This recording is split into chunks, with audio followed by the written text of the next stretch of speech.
Sir ನಿಮ್ಮ ಪಕ್ಷದಲ್ಲಿ ಮತ್ತೆ ನಿಮ್ಮ ಸಚಿವ ಸಂಪುಟ ತುಂಬಾ ಜನ ಸಚಿವರು ಸಕ್ಕರೆ ಕಂಪನಿ ಮಾಲೀಕರು ಎರಡು ಕಡೆ ಅವರಾದ್ರೂ ನ್ಯಾಯಯುತ ಬೆಲೆ ಕೊಟ್ಟಿದ್ದಾರೆ. ಬಿಜೆಪಿ ತಮಗೆ ಕೇಳುವಂತ ಅಧಿಕಾರ ಇದೆ. ಅವರು ನ್ಯಾಯಯುತ ಬೆಲೆ ಕೊಟ್ಟಿದ್ದಾರೆ. ನಿಮ್ಮ ಸಚಿವ ಸಂಪುಟದಲ್ಲಿರುವಂತ ಸಚಿವರು ತುಂಬಾ ಜನ ಸಕ್ಕರೆ ಕಂಪನಿ ಮಾಲೀಕರು ನ್ಯಾಯಯುತ ಬೆಲೆಯನ್ನು ಕೊಟ್ಟಿದ್ದಾರೆ. ಎಲ್ಲ ಎರಡು ಪಾರ್ಟಿಯಾಗಿದ್ದಾರೆ ಬಿಡಪ್ಪ. ಇಲ್ಲ ಪಾರ್ಟಿಯಾಗಿದ್ದಾರೆ. ಈಗ ಬಿಜೆಪಿ ಅವರು ಇಲ್ವಾ ಮಾಲೀಕರು? ನಿರಾಣಿ ಯಾರು?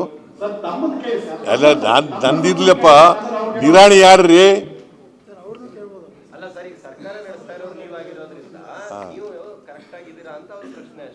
ಯಾರು? ಬಿಜೆಪಿ ಅವ್ರು ಕೇಳಿಲ್ಲ. ಬಿಜೆಪಿ ಅವ್ರು ಕೇಳಿ ಎಂಪಿಸ್ಗೆ. ಈಗ ಎರಡೂ ಕಡೆ ಇದ್ದಾವೆ ಶುಗರ್ ಫ್ಯಾಕ್ಟ್ರಿಗಳು. ಈ ಕಡೆನೂ ಇದ್ದಾರೆ, ಕಾಂಗ್ರೆಸ್ನವರು ಇದ್ದಾರೆ ಓನರ್ಸು, ಬಿ ಜೆ ಪಿಯವರು ಇದ್ದಾರೆ. ಹಂಗೆ ನೋಡಕ್ಕೆ ಹೋದರೆ ಬಿ ಜೆ ಪಿಯವರೇ ಜಾಸ್ತಿ ಇರೋದು. ಯಾರು? ಈಗ sir main important sir important ಹೇಳಿ. ನಾಳೆ ಅದಕ್ಕೆ ಮೀಟಿಂಗ್ ಕರೆದಿದ್ದೀನಲ್ರಿ. ಅಲ್ಲ ಸರ್, ಇಂಪಾರ್ಟೆಂಟ್ ರೋಲ್ ಯಾರ್ದಿದೆ? FRP ಫಿಕ್ಸ್ ಮಾಡೋರು ಅವರು, MSP ಫಿಕ್ಸ್ ಮಾಡೋರು ಅವರು, ಇಂಪೋರ್ಟ್ ಎಕ್ಸ್ಪೋರ್ಟ್ ನಿಗದಿ ಮಾಡೋರು ಅವರು, ಎಥನಾಲ್ ಅವ್ರನ್ನ ಬಿಟ್ಕೊಂಡು ನೀವು ನಮ್ಗೆ ಕೇಳ್ತಾ ಇದೀರಲ್ಲ, ಕೇಳಿ ಅವ್ರಿಗೆ. ಅವ್ರು ಪ್ರೆಸ್ ಮೀಟ್ ಮಾಡಂಗೇ ಇಲ್ಲ. ಈಗ ಬಿಜೆಪಿಯವರು ಅಲ್ಲೇ ಹೋಗಿ ಮಲಿಕತ್ತಾರೆ.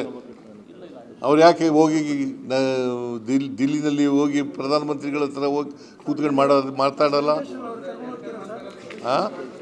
ಯಾಕ್ರಿ ಮಾತಾಡಲ್ಲ?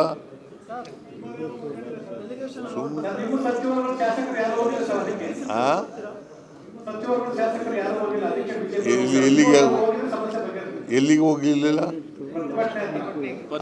ಪ್ರಧಾನಮಂತ್ರಿ ಕಡೆ ಹೋಗತ್ತೆ.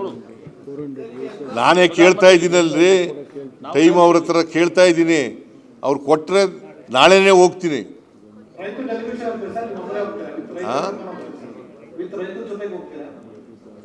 ರೈತರು ನಾಳೆ ಕರೆದಿದ್ದೀನಲ್ಲ, ಅವ್ರು ಏನು ಬರ್ತೀವಿ ಅಂದ್ರೆ ಕರ್ಕೊಂಡು ಹೋಗ್ತೀನಿ.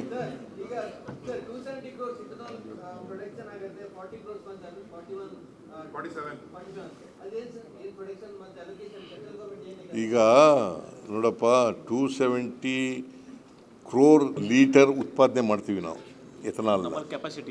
ಕೆಪಾಸಿಟಿ ಇರೋದು ನಮಗೆ, ಸ್ಥಾಪಿತ ಸಾಮರ್ಥ್ಯ ಇರತಕ್ಕಂಥದ್ದು ಅಷ್ಟು. ನಮಗೆ ಆಯಿಲ್ ಕಂಪ್ನಿಯವರಿಗೆ 41 ಕೋಟಿ ಲೀಟರ್ ಮಾತ್ರ ತಗೊಳ್ಳಿ ಅಂತ ಹೇಳಿದ್ದಾರೆ.